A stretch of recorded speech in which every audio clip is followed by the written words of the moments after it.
So today we're going to officially start talking about congruent figures, and remember we're going to start here and then our next big unit is going to be all about congruence.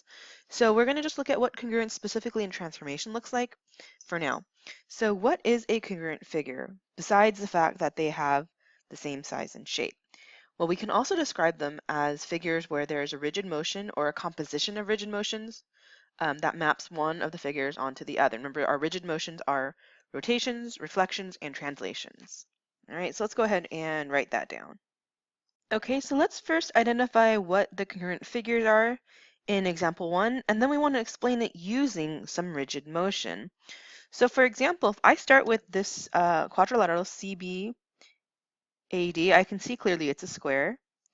So then I might hypothesize or make a conjecture that, well, hey, look, it looks like it is congruent to PNQR.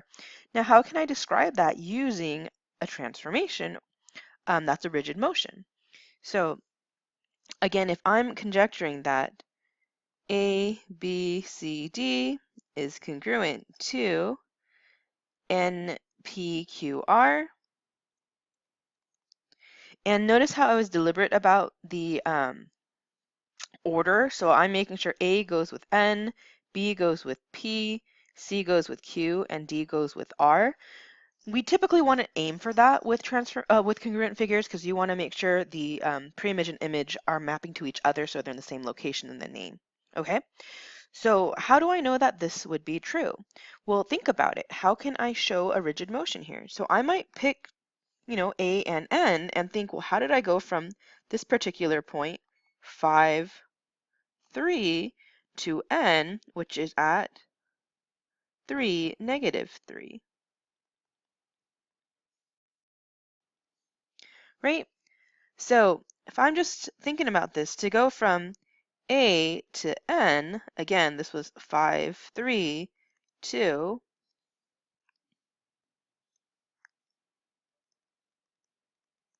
3, -3. First, I want to think, well, what does this look like? Does this look like a reflection, a rotation, a translation, or maybe a combination of a couple? Well, if I'm just looking from A to N, it's definitely not being flipped because N didn't suddenly bump up, right? So I might say, well, hey, we just went down 1, 2, 3, 4, 5, 6, and across 2 to the left. So this is a translation of x minus 2, y minus 6. So of course there's usually more than one way to describe a transformation or the transformation of the congruent figure. So an alternative, for example, if you mapped A to P, then you can describe this as a glide reflection. So just a food for thought there, okay? So if I look at some of the other shapes, let's just do one more here. So for example, I might look at triangle IHJ, and then this other little triangle UTS, or maybe TSU, right? And then depending on what you are considering as the corresponding points, oh, I don't know why there's a 0, 0 there. Let me erase that. There you go. So again, it depends on what you want to map each point to. So if I want to argue that triangle, and that's the symbol of a triangle, IHJ is congruent to triangle TUS, then I want to think about what is the transformation that maps I to T, H to U, and J to S, right? So I want to think about that movement in those corresponding pieces. So I might just look at, one particular point, for example, H to U, and H is at -1, 2, 3, 5, and then U is at 5, -3, right? So -3, 5, and that mapped to 5, -3. And when I looked at this, I imagined just flipping across y equals x because I can literally just take that and flip it over to create the image TUS. And then the question is, well, what would that rule be? Well, if you look at this, this is basically saying, hey, just switch around y and x, right? If this is xy, I just flipped it around, and that's a reflection across the line y equals x. All right? Shh. quiet dog. So then, hey. If you take a look at the remaining two triangles, why don't you try to think about what's the rigid motion? Oh, sounds like my neighbors just got home, but dog finally calmed down. So again, take a look at triangles, the two remaining triangles, and can you describe the rigid motion that would justify why they are congruent? All right. Well, hopefully you could argue this is a reflection across the x-axis, right?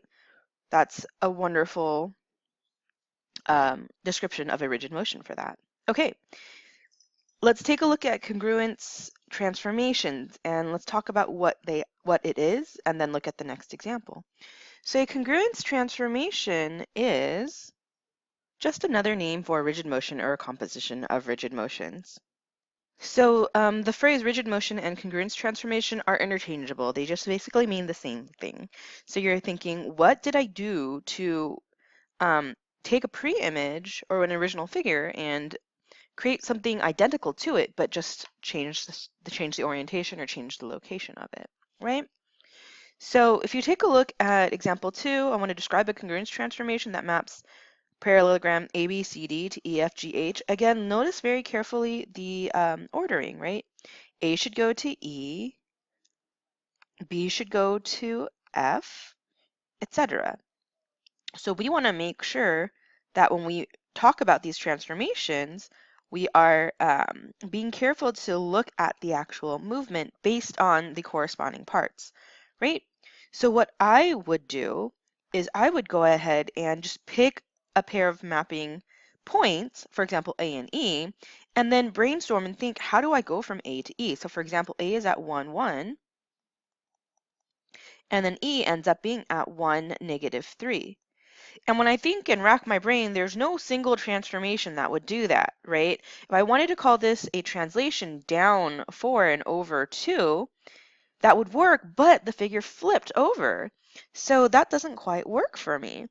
So what I could do then is think, well, is there a possibility to have done, two things to it? I want to flip it so that's saying, hey, there's a reflection in there. And then I moved it down and over, so then there's a translation. So there's probably two pieces to this, a reflection and a translation. And remember, what I'm brainstorming, what I'm seeing might be different from what you're seeing, but you want to make sure you're, again, mapping A to E. Because I know some of us might be thinking, well, can't we just flip it down? We could, but then E would be on top. So make sure you're, again, looking very carefully at the location of those points.